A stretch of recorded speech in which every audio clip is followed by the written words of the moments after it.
Au nom du Père et du Fils et du Saint-Esprit. Amen.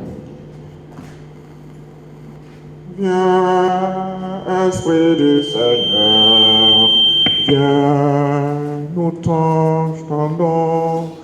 Alléluia, mets la joie dans nos cœurs.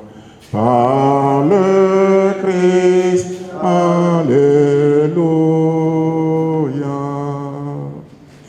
Esprit du Seigneur, nous t'invoquons et nous demandons ta présence au milieu pour que tout faire et tout ce que nous allons dire soit sous ta constante couverture et ta constante protection. Illumine nos esprits et nos intelligences. Donne-nous de comprendre au mieux ce à quoi l'Église nous appelle et de comprendre également ce que nous-mêmes nous sommes au sein de cette Église. Viens au secours de nos limites et donne-nous la grâce de toujours travailler sous ta couverture au sein de cette Église, toi qui règnes pour les siècles des siècles. Au nom du Père et du Fils et du Saint-Esprit.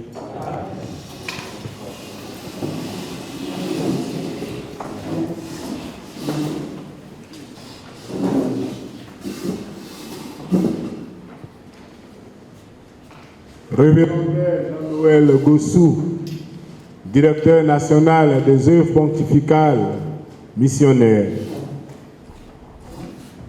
Chers parents, animateurs catéchistes, responsables des mouvements ecclésiaux, c'est pour nous une joie et un honneur de vous accueillir ce matin pour partager avec vous ce à quoi nous envoie notre baptême. Nous sommes tous baptisés, donc missionnaires et envoyés par le Seigneur de par notre baptême pour témoigner de lui, pour l'annoncer et pour dire à nos frères qui est le Seigneur. Aujourd'hui, le diocèse de Kachola, depuis le mercredi dernier, a accueilli en son sein la délégation nationale des œuvres pontificales missionnaires avec son responsable, le Père Jean-Noël Gossou, qui est là avec nous depuis le mercredi.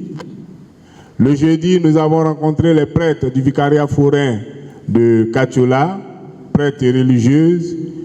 Hier, nous avons eu la messe d'ouverture le jeudi soir avec Monseigneur Honoré Begré.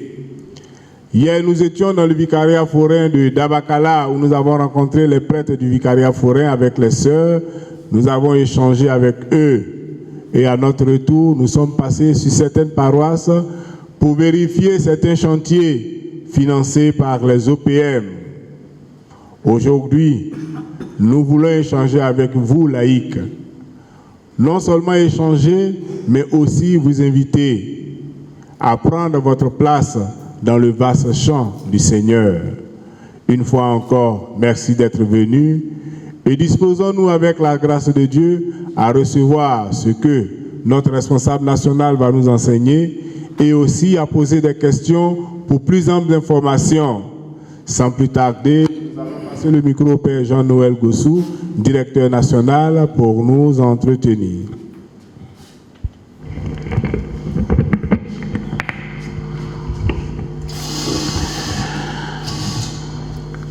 Merci à tous et à chacun d'être là. Celui qui a parlé avant moi, certains d'entre vous le connaissent certainement, peut-être tous d'ailleurs. C'est le Père Aka Kwaku Boniface. Il est le directeur diocésain des œuvres pontificales missionnaires de Kachola. Voilà. Depuis qu'il a été ordonné prêtre, 2 ans après, il a été nommé directeur. Et donc, voilà, il travaille au sein des OPM depuis maintenant plus d'une dizaine d'années. Souvent, il fait semblant de vouloir partir, de quitter les OPM, mais après, l'évêque le ramène. Parce que tu ne peux pas fuir ce que Dieu a fait ou ce que Dieu t'a donné. Il veut faire comme Jonas. Il fuit, il se trouve dans le ventre de poisson, on le ramène, ainsi de suite. Donc, c'est notre Jonas. Il ne peut pas fuir, il est là. Voilà. Et puis, à ma droite, vous avez le secrétaire général au niveau des OPM nationales, M. Tanon Charles. Et puis, vous avez M. Patrice Kofi, responsable de la cellule de communication, de tout ce qui est informatique et autres, qui s'occupe de tout ce qui est au niveau des réseaux et tout. Et avec lui travaille également Francine Ballot. Voilà, donc ce sont mes collaborateurs.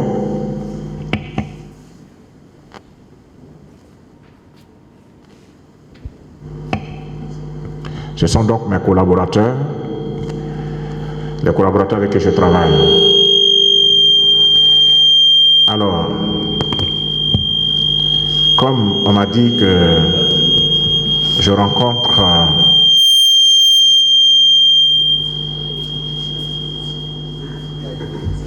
est-ce que tu as éteint? Alors, je voudrais, avant de commencer, on va prendre peut-être 5 minutes pour se présenter nous tous, pour nous présenter nous tous. Et puis voilà, après on va commencer nos échanges. Voilà. Alors, vous dites votre nom, ce que vous faites dans l'église de Katiola. Si vous êtes catéchiste, si vous êtes responsable du mouvement, si vous êtes dans... Voilà, vous dites. Et puis voilà. Moi, c'est Touré Tédjougou Olivier, catéchiste des enfants à Tourou. Je suis le responsable de la Légion de Marie, aussi à Tourou.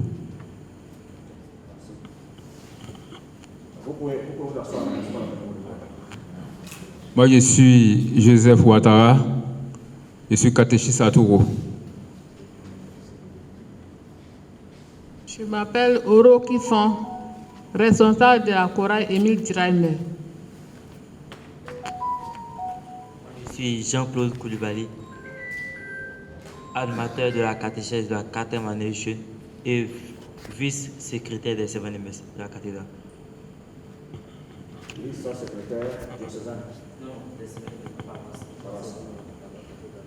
Moi, c'est Bleu Étienne, responsable ville de Fraternité Cana et Cana Welcome, qui sont des missions du nouveau Cachemire. D'accord. Moi, c'est Koné Jacques Nagoyena, président des chrétiens de Nicolo.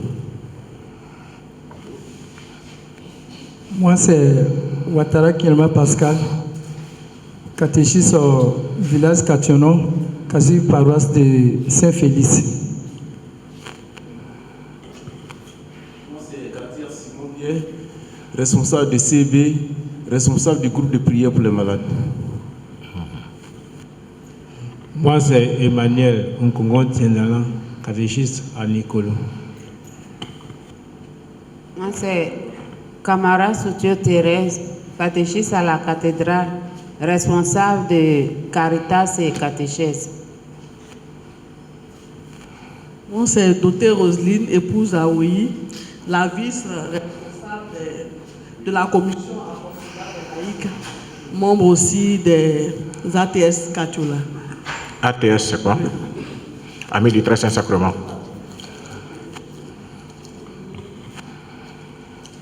Je suis Madeleine Tei, épouse Koulibaly, présidente diocésaine de la Légion de Marie de Katiola, sur tout le nord. Moi, c'est Valentine Kassi. Je suis la trésorière de la Légion de Marie à Bonanka. Françoise Koulibaly. Je suis la représentante de la présidente de la Curia, Notre-Dame du Refuge. Je suis Koulibaly Adèle, responsable de la cellule Sainte-Famille cathédrale. Je suis Ouattara Anne-Marie, vice-présidente de Sainte-Famille.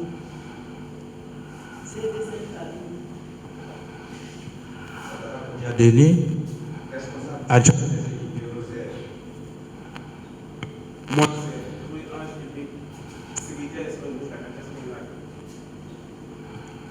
Moi, c'est Touré Katna Joseph, responsable paroissial des enfants de cœur et secrétaire diocésain des enfants de cœur au niveau du diocèse.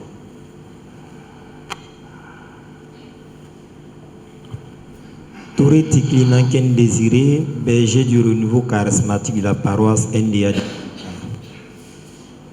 Je me nomme Touré Kolo Véronique, catéchiste en 4e année, trésorière de la GEC, section Saint-Jean-d'Arc.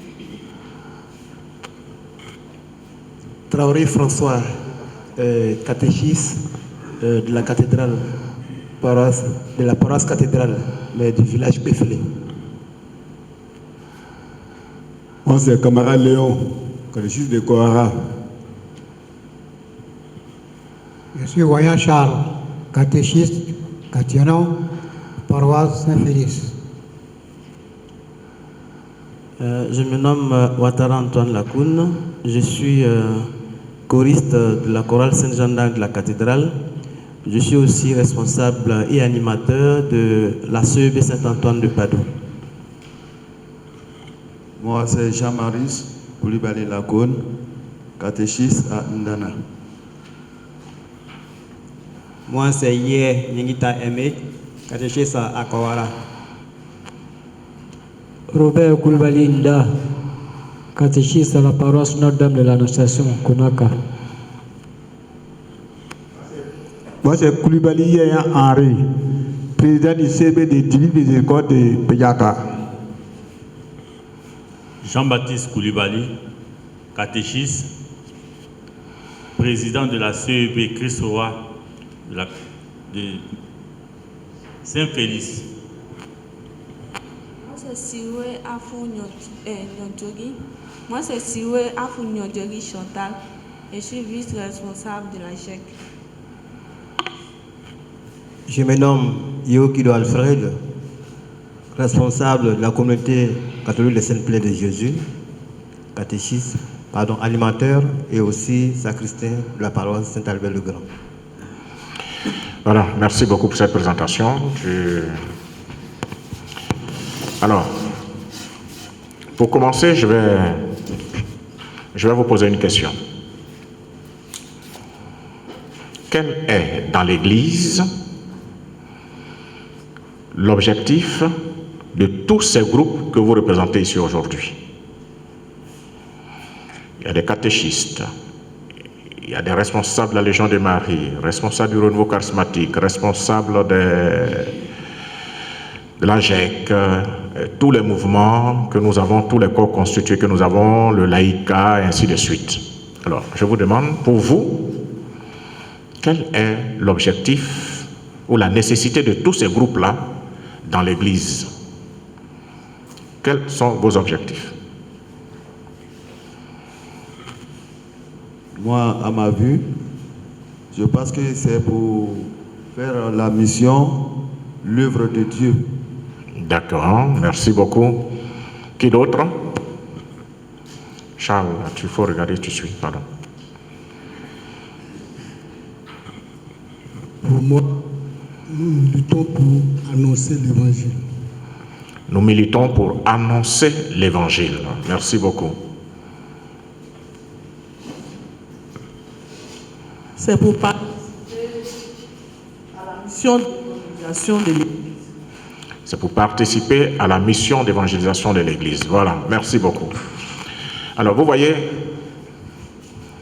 tous ces groupes que vous constituez sont dans l'Église et sont l'Église. Et comme vous l'avez si bien dit tout à l'heure, ces groupes-là, dans leur vie, dans l'exécution des différents mandats qui leur sont donnés selon leur charisme et leur particularité, participent à faire briller la nature de l'Église. Et la nature de l'Église, c'est la mission. Alors, qu'est-ce que la mission? Qu'est-ce que la mission?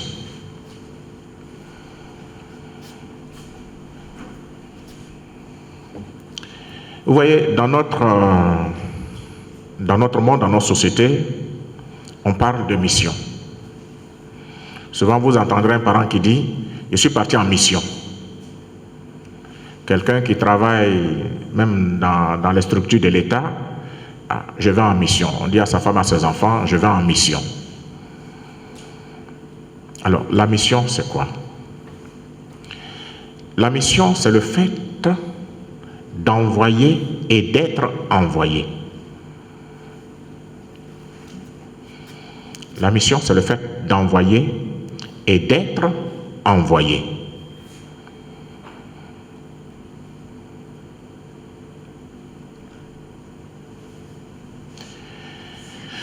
Et dans notre monde, il y a plusieurs types de missions. Il y a mission diplomatique, il y a mission, comme je disais tout à l'heure, de travail, et puis à l'église aussi, on parle de mission. Donc il y a plusieurs types de missions selon les missions, les différents types de missions se définissent selon la structure ou la société dans laquelle on se trouve. Si on se trouve en diplomatie, on dit mission diplomatique. Les ambassadeurs, par exemple, ils vont en mission au nom d'un pays dans un autre pays. Quelqu'un qui travaille par exemple aux impôts ira en mission au nom des impôts auprès de ceux vers qui ils ont été envoyés, n'est-ce pas? Voilà. Dans l'Église, on parle aussi de mission. Mais la mission de l'Église, c'est quoi? La mission de l'Église, ce n'est rien d'autre que la mission d'évangélisation. C'est-à-dire la mission d'annonce de la bonne nouvelle. Évangile, c'est la bonne nouvelle. La mission de la bonne nouvelle, l'annonce de la bonne nouvelle. Et cette bonne nouvelle n'est rien d'autre que Dieu lui-même qui se présente à nous, qui se donne à nous pour notre salut. Donc la mission dans l'Église, c'est l'annonce de l'Évangile. Mais dans l'Église, d'où vient la mission? D'où vient la mission? La mission vient de Dieu. La mission vient de Dieu.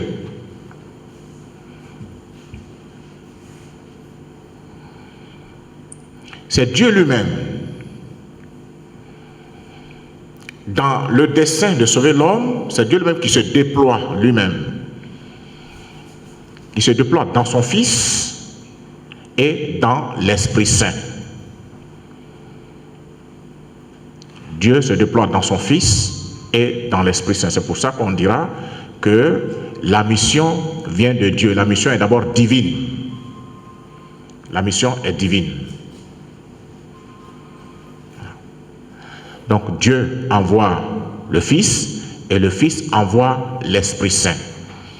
Et l'Esprit Saint qui vient, il vient réveiller en nous le mandat que le Fils nous a laissé. Et le mandat que le Fils nous a laissé, il dit, allez de toutes les nations, faites des disciples. Allez de toutes les nations, faites des disciples.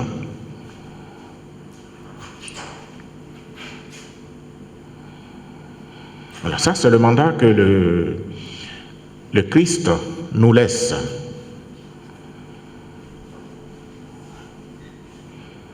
Allez de toutes les nations, faites des disciples. Matthieu 28, verset 19. Donc le Christ nous dit, allez de toutes les nations, faites des disciples. Matthieu 28, verset 19.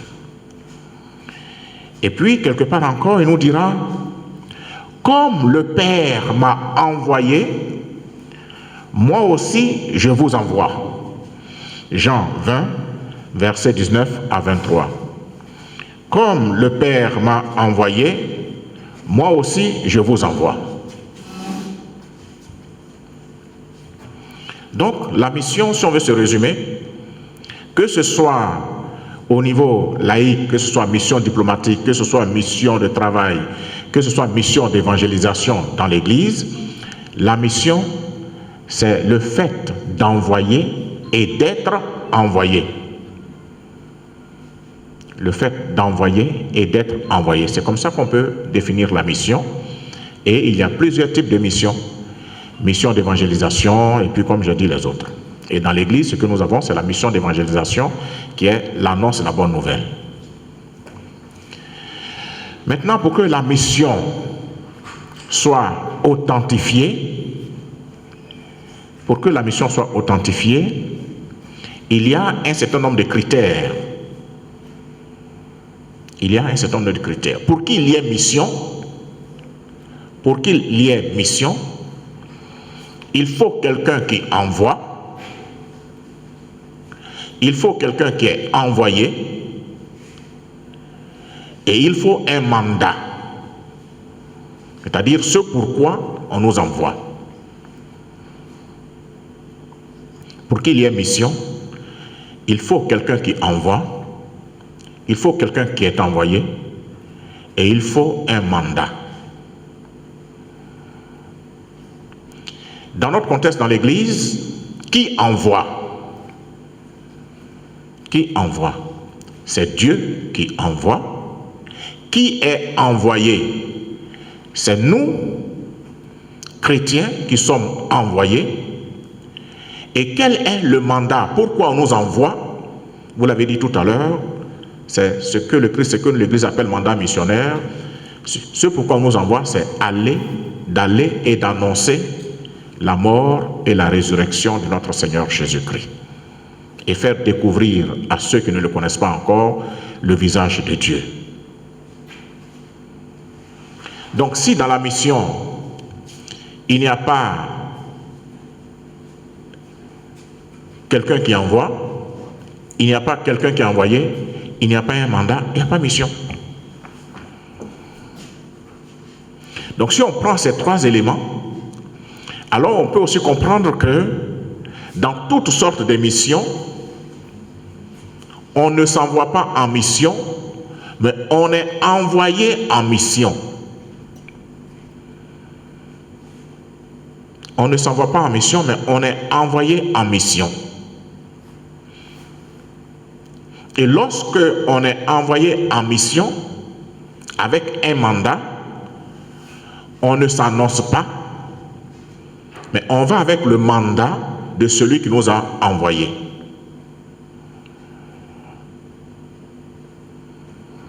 Donc, par exemple, moi,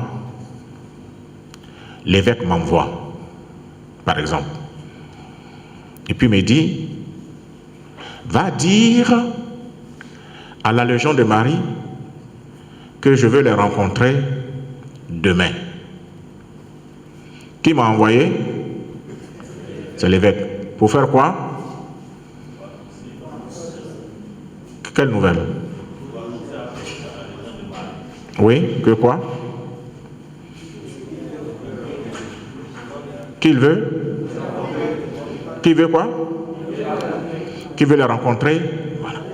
Donc, il y a les trois éléments. Il y a l'évêque qui m'envoie, il y a moi-même, il y a le mandat. Et puis bon, je dirais peut-être un quatrième élément, quelqu'un vers qui on m'envoie. Alors, l'évêque me dit, va vers la Légion de Marie. Donc, un élément aussi important dans la mission. Dis-leur que je veux les rencontrer demain. Voilà la mission. Et puis moi, j'arrive. Légion de Marie, je suis venu vous dire que vous êtes un beau groupe, c'est bien, je suis content de vous. Vraiment, je vous aime. Et puis je retourne m'asseoir. Est-ce que la mission a été accomplie? Pourquoi? L'objectif c'était quoi? L'objectif c'était de transmettre le message que l'évêque m'a laissé. Donc il ne s'agit pas d'aller m'annoncer moi-même, mais c'est d'aller dire ou transmettre le message qu'on m'a donné. Donc c'est ça aussi la mission, chers frères et sœurs. Donc quand on nous envoie en mission, on ne va pas s'annoncer soi-même, mais on va transmettre ce que celui qui nous a envoyé nous a transmis. Donc je vous ai dit tout à l'heure, pour qu'il y ait mission, il faut quelqu'un qui envoie, quelqu'un qui a envoyé le message, et puis la destination, c'est ça en fait. Et lorsque je vais, et que je vais transmettre moi-même mes propres pensées, alors ce n'est plus la mission, ça devient du prosélytisme.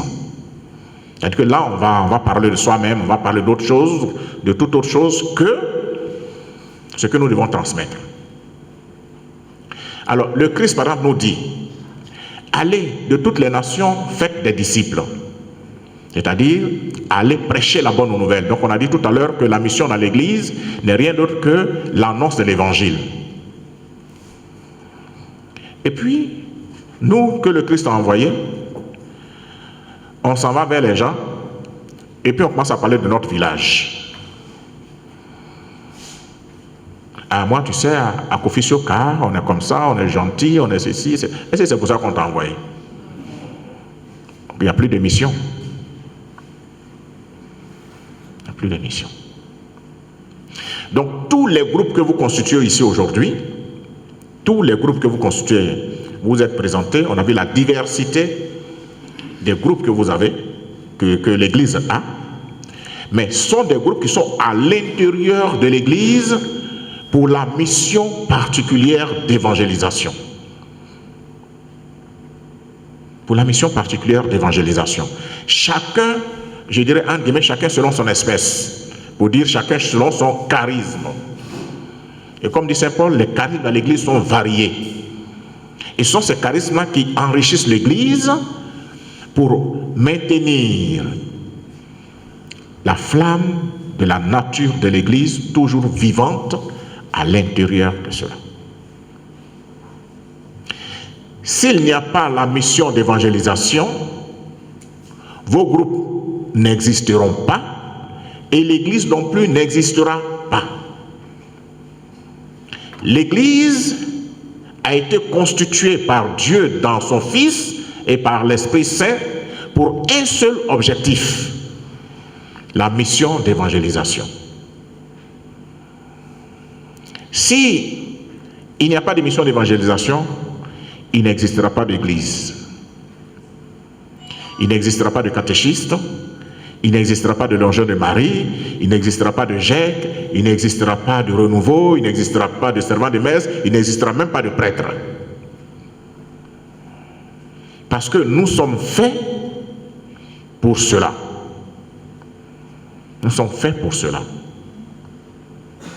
C'est comme quand on dit par exemple à quelqu'un, oh, lui là, si tu lui enlèves ça, il n'est plus rien.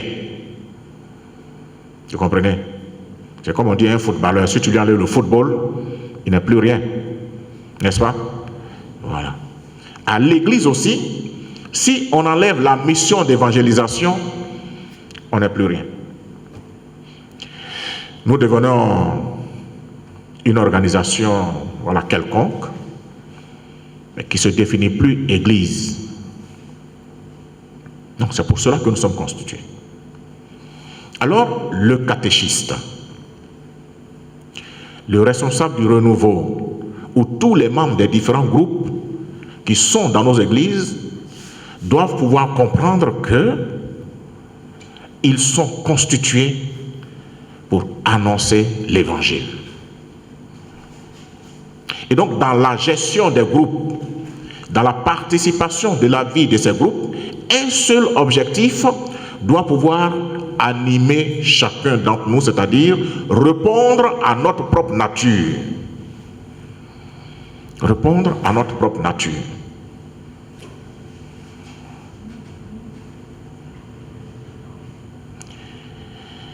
Si on vient au renouveau, si on vient à la GEC, si on vient au CVAV, si on vient aux autres, que ce n'est pas dans cette intention d'annoncer Jésus, bon, il n'y a rien.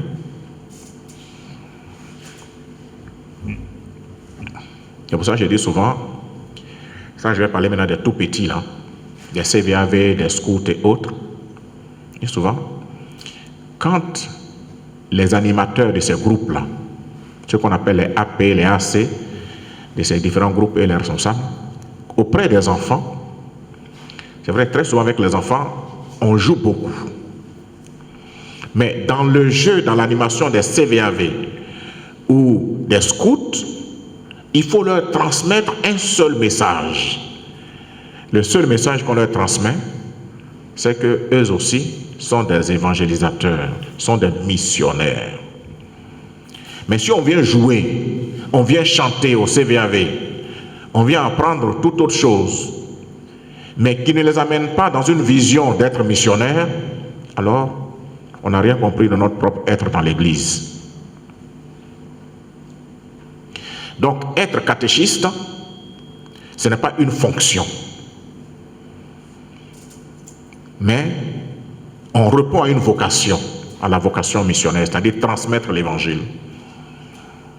Être responsable de conseil pastoral paroissial, de groupe dans nos églises, ce n'est pas un honneur qu'on se fait à soi-même, mais on se met au service de l'Église pour répondre à la mission à laquelle l'Église elle-même est appelée. Et c'est ça là on comprend.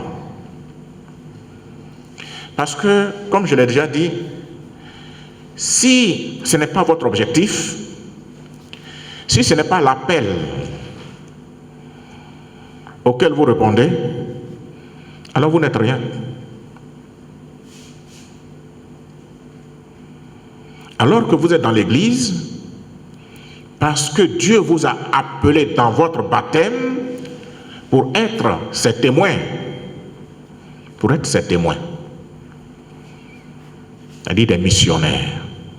Baptisés et envoyés. Vous êtes baptisés et vous êtes envoyés dans le monde pour être les témoins du Christ, les missionnaires dans le monde.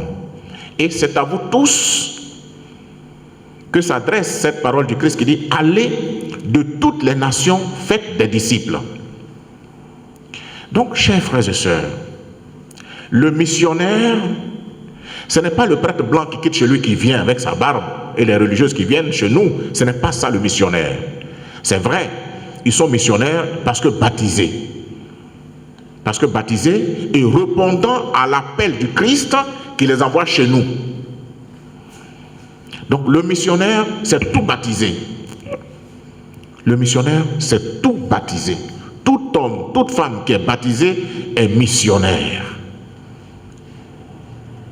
Et le missionnaire, ce n'est pas seulement le prêtre, la religieuse et religieuse, mais je répète encore, le missionnaire, c'est tout être baptisé. Du pape jusqu'au dernier baptisé d'hier. À partir du moment où tu es baptisé, tu es missionnaire. À partir du moment où tu es baptisé, tu es missionnaire. Parce que dans le baptême, Dieu t'envoie et te dit, comme le Père m'a envoyé, moi aussi, je t'envoie. Et Dieu te dit encore, allez de toutes les nations, faites des disciples. Voilà donc le missionnaire, c'est tout baptisé. Alors, pour rappeler cela à chacun des chrétiens que nous sommes, dans l'Église,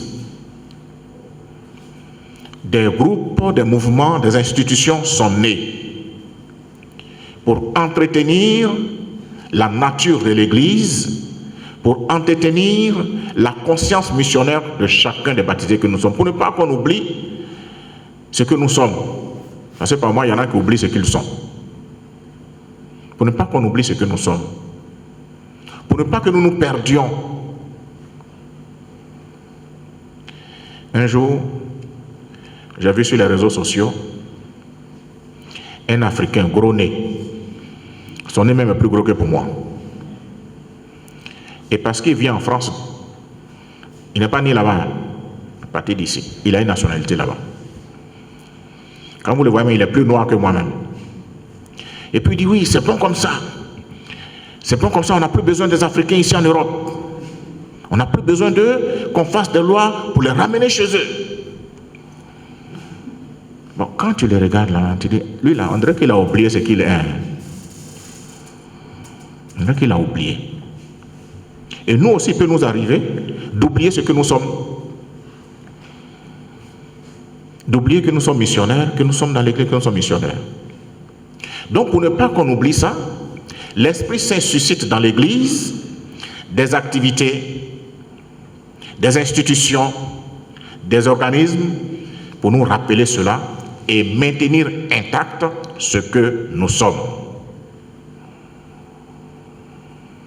Alors tout à l'heure, on a dit que nous sommes en train de célébrer le mois d'octobre, qui est le mois des missions. Et nous sommes entrés dans sa phase active depuis dimanche dernier, dans la semaine, ce qu'on appelle la semaine missionnaire. Alors, qu'est-ce que la semaine missionnaire?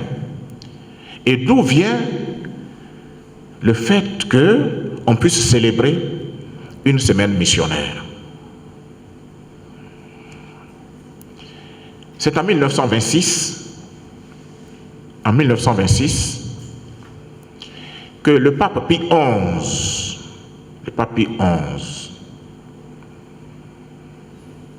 s'inspirant de l'intuition d'une femme, je vais parler d'elle tout à l'heure, qui a fondé l'œuvre de la propagation de la foi, donc qui a fondé les OPM.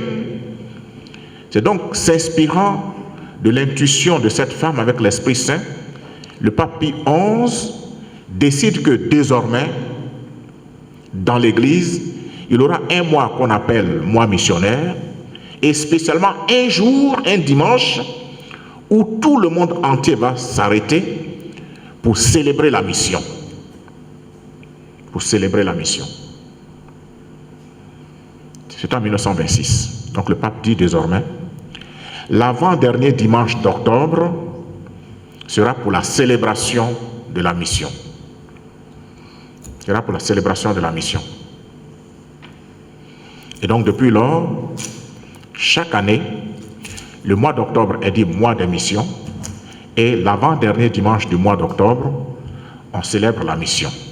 Mais bien avant, on a une semaine ou tout le mois d'octobre pour prier, pour mener des activités, rappeler à l'Église tout entière ce qu'elle est pour ne pas qu'elle oublie. Et puis le clou, le dimanche, l'avant-dernier dimanche du mois d'octobre, on célèbre la mission. Voilà.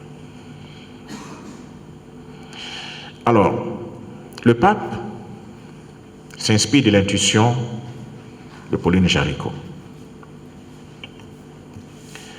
Mais Pauline Jaricot a fondé l'œuvre qu'on appelle l'œuvre de la propagation de la foi. Et ce qu'on appelle les œuvres pontificales missionnaires, c'est une institution dans l'Église qui est au service du pape pour l'éveil de la conscience missionnaire chez tous les baptisés.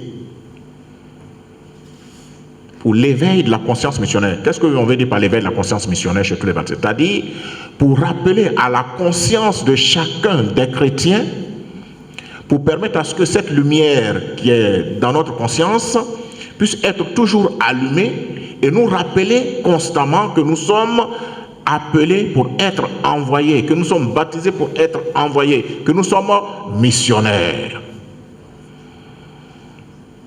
Et donc les OPM, voilà leur tâche. Et on prie pour la mission et on organise également, les OPM organisent également dans l'Église des actes de charité pour soutenir la mission. Donc en 1822, cette jeune fille d'une famille très riche était chez elle tranquillement. Elle partait à l'église, elle est de Lyon. Et puis un jour, son frère, qui était au séminaire, revient du séminaire pour les congés et il raconte un peu la difficulté que les missionnaires qui venaient dans nos pays rencontraient. Quand elle a compris la difficulté de ces missionnaires, qu'est-ce qu'elle fait?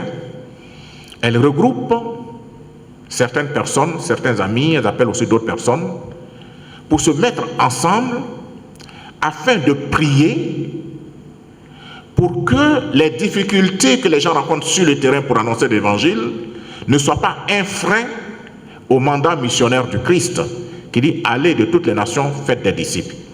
Donc, retrouvons-nous, prions pour que les maladies, les difficultés financières, les persécutions et tout ce que les gens peuvent rencontrer dans ces zones-là ne puissent pas freiner l'annonce de l'Évangile. Donc, Pauline Jaricot trouve un groupe et puis ils se mettent à prier.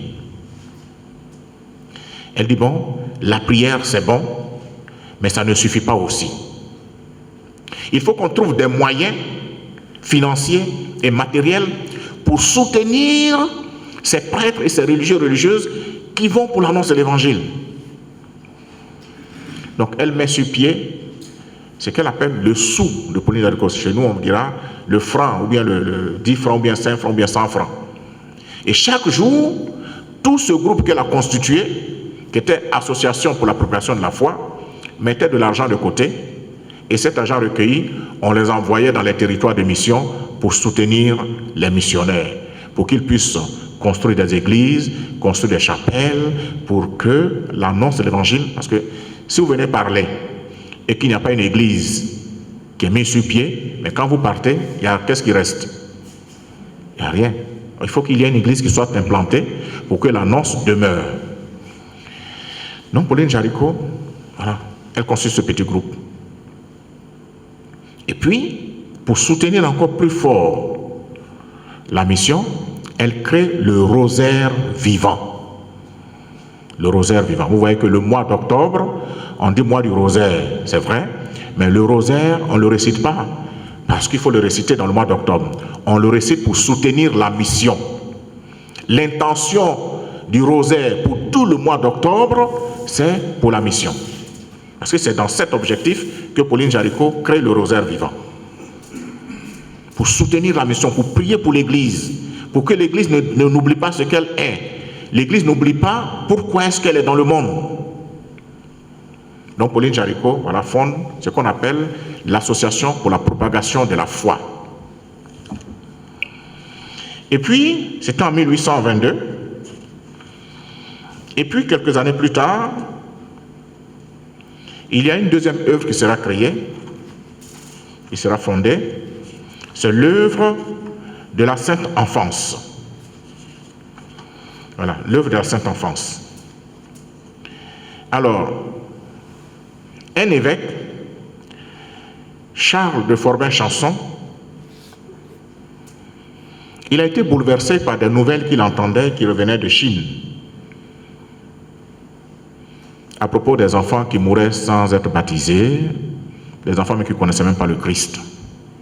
Charles de Forbin-Chanson. Donc, qu'est-ce qu'il fait? Il demande à Pauline Jaricot de lui montrer qu'est-ce qu'il doit faire pour s'occuper des enfants. Pour que les enfants, eux aussi, comprennent qu'ils doivent aller au baptême et devenir eux aussi des missionnaires. Donc Charles de Forbin-Chanson, après l'expertise de Pauline Jaricot, il fonde, il crée l'œuvre de la Sainte Enfance. Pour que les enfants ne meurent plus sans baptême, pour que les enfants connaissent déjà le Christ dès le bas âge, qu'ils se prennent en charge eux-mêmes et qu'ils soient eux-mêmes dans leur propre milieu aussi des évangélisateurs. Donc voilà ce que Charles de Forbin-Chanson crée. Et puis quelques années plus tard, on va créer aussi une autre œuvre, toujours sous l'inspiration du Saint-Esprit, afin de pouvoir consolider la mission de l'Église dans le monde. Alors,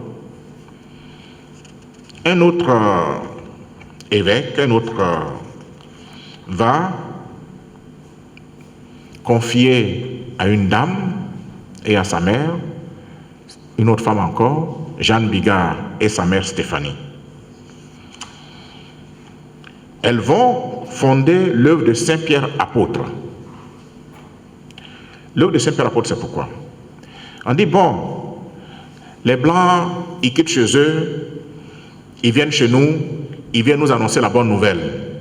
Mais ces Blancs qui viennent là, ils ne sont pas éternels, ils peuvent mourir, ils peuvent aussi retourner chez eux, n'est-ce pas?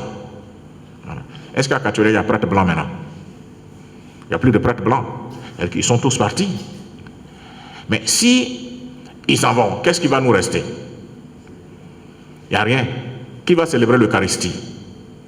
Et ils sont partis. C'est fini. Donc, qu'est-ce que Jeanne Bigard et sa mère Stéphanie vont décider? Sous l'inspiration, vraiment l'intuition ou la stimulation d'un évêque. Elles aussi étaient vraiment des dames très riches. Qu'est-ce qu'elles vont faire? Elles vont vendre toutes leurs richesses, se mettre à prier et envoyer cet argent dans les territoires de mission pour que là-bas, chez nous ici, on puisse construire des séminaires, on puisse construire des noviciats, pour que des prêtres de nos territoires, pour que des enfants de nos territoires, eux aussi puissent devenir des prêtres. Comme ça, un jour, si les blancs s'en vont, les noirs vont rester. Et puis en plus, si on a des enfants de chez nous qui deviennent des prêtres, mais le message va plus passer parce qu'ils connaissent leur culture et ils pourront aussi parler à leurs parents dans leur langue. N'est-ce pas? Donc, on a Katoula. Si vous avez un fils Tagbana qui devient prêtre, vous serez content de voir que vous êtes regroupés à l'église et puis c'est un fils Tagbana qui vous parle en Tagbana. C'est pas beau comme ça? Que de voir un blanc qui parle et puis on ne comprend rien, bon, on s'assoit. Alors, je vais poser une question aux catéchistes qui sont là. Il y a un évangile où on dit, Jésus dit, je suis la pierre angulaire. La pierre angulaire. Alors, si le catéchisme doit traduire pierre angulaire en Tagbana ou en Jimini, c'est quoi la réalité de la pierre angulaire dans la culture Tagbana ou Jimini, pour que les chrétiens puissent mieux comprendre ce que le Christ veut dire? Allez, catéchistes, à vos micros. La pierre angulaire, c'est la pierre que c'est sur ça repose tout. En Tagbana, je vais traduire. La pierre Ndenga, c'est comme c'est la pierre que j'ai pris pour construire l'église. C'est sur elle repose tout. Mais quand on construisait nos maisons avant, dans nos villages là, il y avait pierre là. D'accord? Donc, quand on construit nos maisons là, quel est l'élément, parce que c'est ce que le Christ veut nous dire, quel est l'élément qui fait que la maison est solide? Tiens, c'est quoi? C'est le sable qu'ils prenaient puisque avant, pour construire la maison, nos parents prenaient le sol, ils mélangent avec de l'herbe et on piétine pour avoir une pâte solide. Et c'est avec cette pâte-là on prend pour fabriquer les briques. Oui, ça je suis d'accord. Et c'est cette même pâte qu'on prend pour monter le mur. Oui. Quand on a fini de monter, oui, le Christ dit, on a monté le mur. Mais il y a un élément qui fait que, en plus de tout ce qui est fait, il y a quelque chose qui tient la maison. Oui, il y a la fondation, oui, mais en dehors de la fondation. Au début, on parlait de fondation, mais est-ce qu'avant, nos parents savaient parler de fondation? Oui? Bon, si on enlève tout ce qui se passe récemment, les sous-bâtiments, les briques pleines, on enlève, on vient au temps ancien. Au temps ancien, oui. Voilà, parce que les maisons étaient construites souvent avec le bois. Bravo. Donc, les premiers bois qu'on place pour soutenir la toiture, voilà, c'est ce qui donne le poids à la maison de résister. Merci. Et ce bois-là, comment on appelle ça en Tagbana ou en Jimini? En Tagbana, non, voilà. Voilà.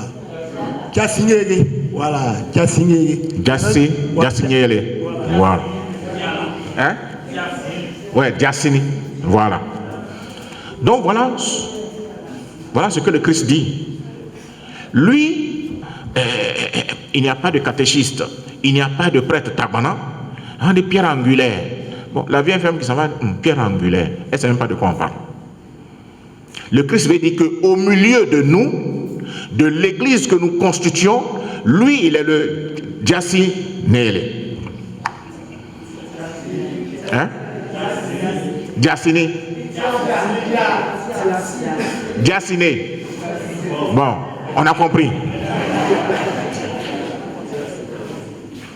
Donc voici l'esprit dans lequel Jeanne Bigard et sa mère, voilà, fondent l'œuvre de Saint-Pierre apôtre. Pour que chez nous, on ait des prêtres. Nos enfants qui deviennent des prêtres. Nos sœurs qui deviennent aussi des religieuses.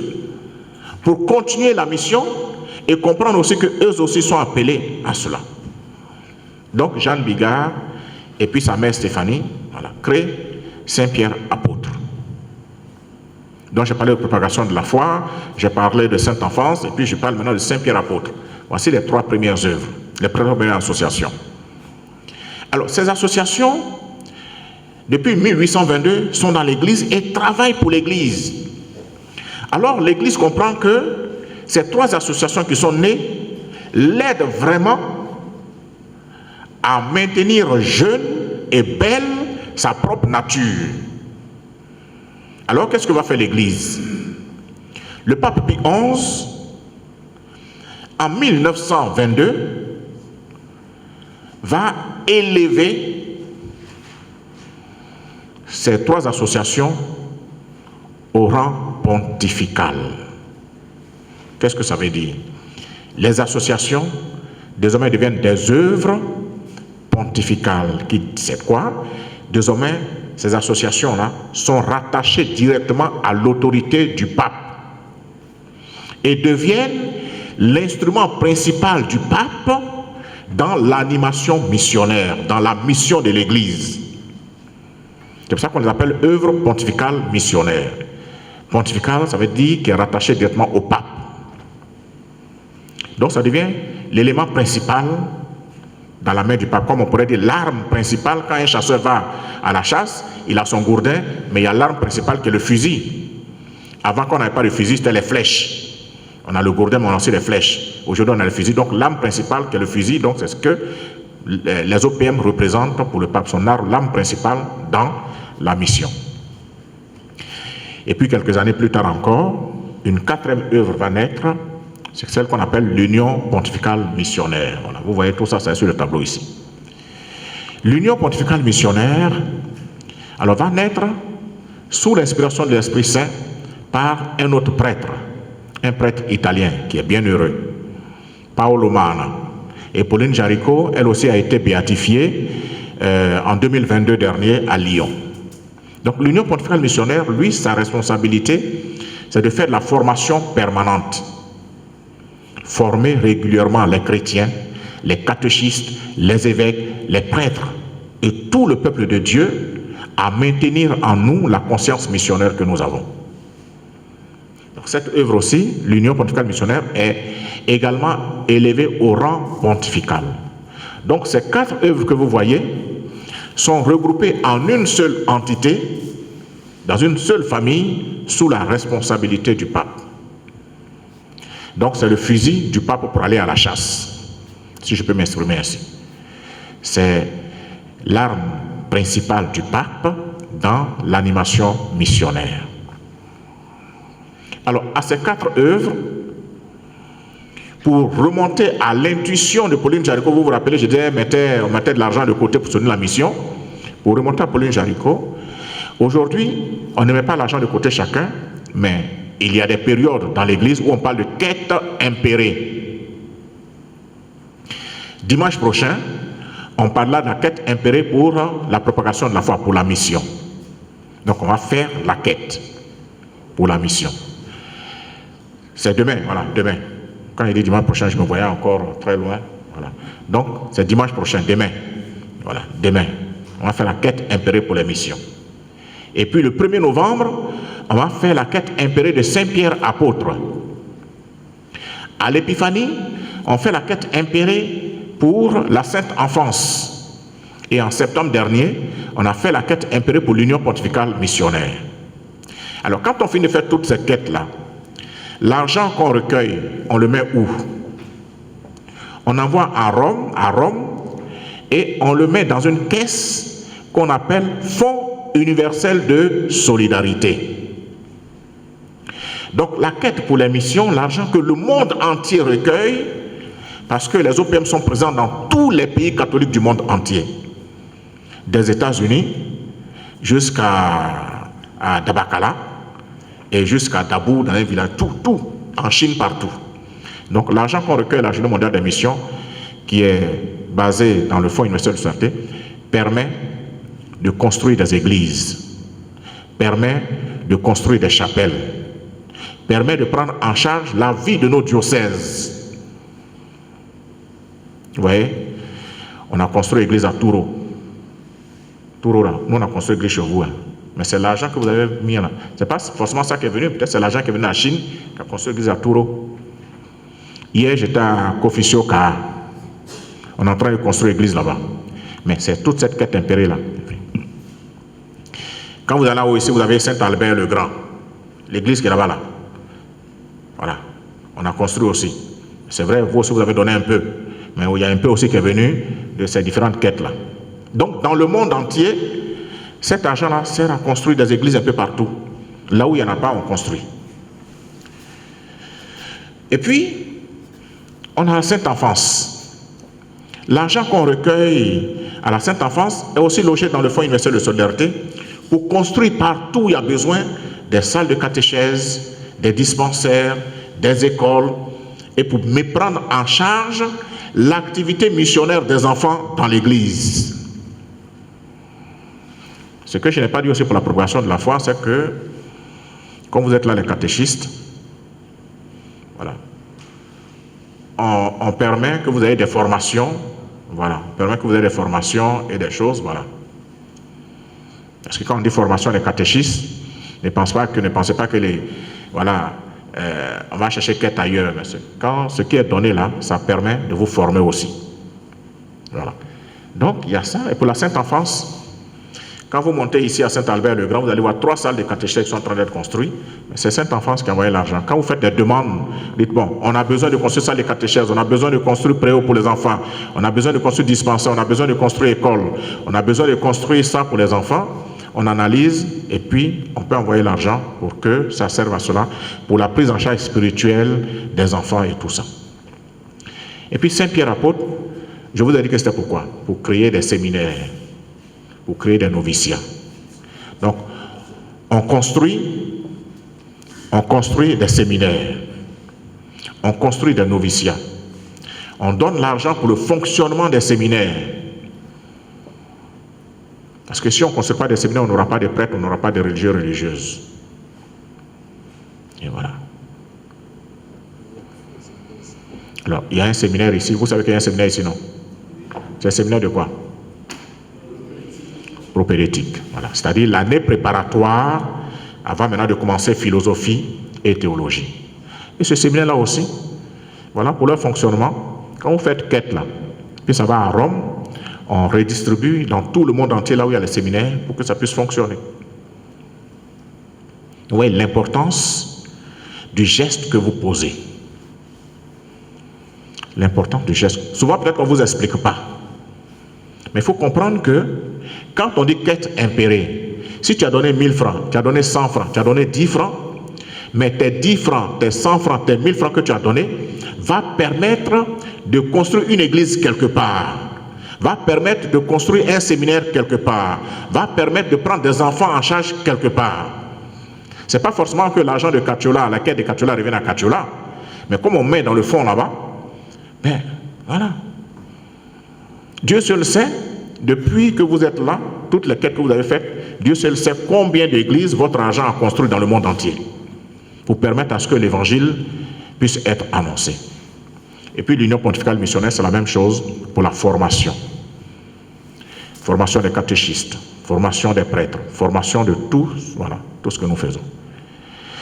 Voici donc l'importance, chers frères et sœurs, de ce que nous sommes, missionnaires, et l'importance également de l'instrument que l'Église a mis dans les mains du pape pour nous permettre d'être en vie, pour permettre à l'Église d'être en vie.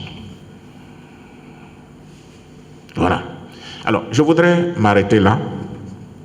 Et puis, quand vous allez poser des questions, si on peut enrichir, on va enrichir. Et puis, voilà, dans les débats, souvent, on s'enrichit mutuellement. Donc, je vous ai dit ce que c'est que la mission. Et je viens de vous parler de l'instrument que l'Église a mis dans les mains du pape pour continuer cette mission, pour permettre à cette mission d'être toujours vive dans nos cœurs et dans notre conscience. Merci.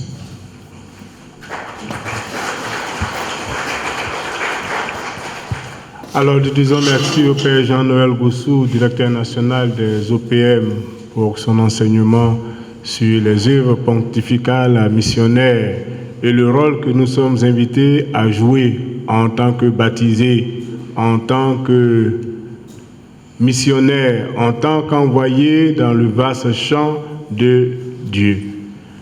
Nous sommes à la phase des questions. Pour ceux qui n'ont pas compris quelque chose ou qui voudraient plus d'éclaircissement sur ce que c'est encore que les OPM, pourquoi et ce qu'ils font, le Père est tout disposé à vous répondre. Il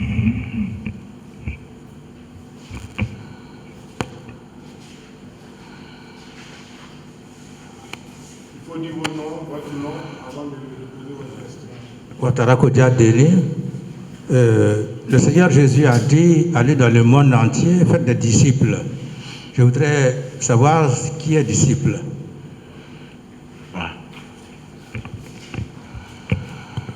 Alors, le disciple, c'est celui qui entend la bonne nouvelle et qui accepte de vivre selon cette bonne nouvelle.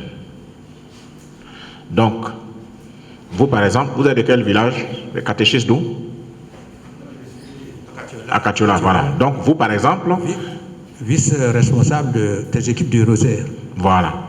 Donc, vous êtes vice-responsable des équipes du Rosaire. Vous allez, vous rencontrez quelqu'un au nom de votre baptême, donc du mandat que vous avez reçu. Vous parlez à cette personne qui ne connaît pas Jésus. Et puis, cette personne accepte, écoute votre message, accepte, entre guillemets, comme on dit, se convertit et commence à venir à l'église. Il devient disciple. Donc, allez de toutes les nations, faites des disciples, c'est-à-dire faites des gens qui ne me connaissent pas, mes disciples, mes amis. Voilà. Derrière.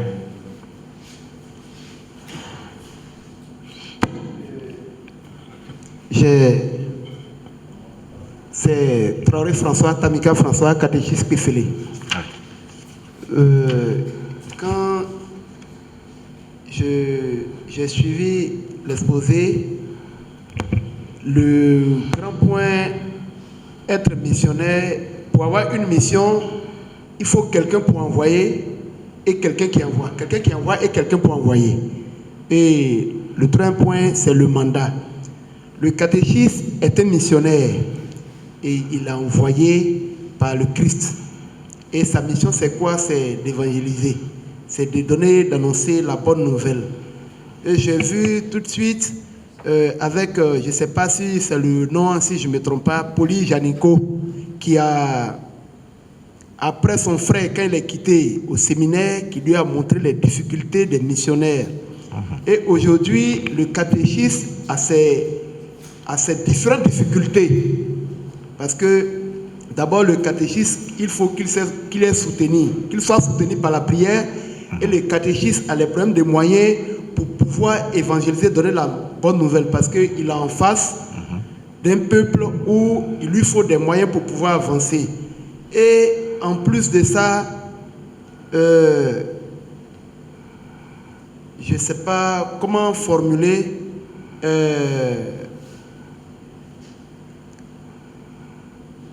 Il a, au cours d'une, quand il n'y a pas de prêtre, le catéchisme fait la prière. Bien sûr. Voilà. Maintenant, je voulais savoir quelle est la différence. Je sais que la différence, une prière, ce n'est pas une messe parce qu'il n'y a pas le corps du Christ qui est là. Mais est-ce que les deux n'ont pas les mêmes valeurs? Parce qu'il y a des prêtres, quand le catéchisme commence une prière où il n'y a pas de prêtre, quand il arrive, il reprend même si c'est presque à la fin. Mais par contre, il y a des prêtres, ils continuent. Donc, je voulais voir ces deux différences. D'accord. Et le Saint-Esprit. Donc, quelqu'un ne peut pas se lever comme ça dans un village et puis s'autoproclamer catéchiste. Non, tu ne peux pas te lever un bon matin, même si tu es le plus intelligent du village. Bon, moi, je suis catéchiste. Qui t'a envoyé? Je te demande qui t'a envoyé. Tu as dit quoi? C'est Dieu. Je dormais, puis Dieu m'a parlé, puis il dit aujourd'hui je suis catéchiste. Dieu, il ne parle plus aux gens en rêve. Hein. Pour que Dieu puisse t'envoyer dans l'église, il faut que le mandat se soit donné dans l'église. Et aujourd'hui, l'église est organisée de telle sorte que, voilà, c'est le sacrement de la communion de la Sainte Trinité qui s'exprime à l'intérieur de cette église. Comme Dieu est trine et un, de même, l'église doit être en communion avec elle-même. Donc chacun ne se lève pas pour faire ce qu'il veut dans l'église, mais il reçoit mandat à l'intérieur de l'église. Et c'est l'église qui donne mandat à travers ceux à qui Dieu a donné une certaine autorité. Donc ça aussi, il faut comprendre. Parce que par moment, on peut trouver des gens qui sont dans les villages, et puis voilà, ils sont catéchistes. Mais pour être catéchiste aussi,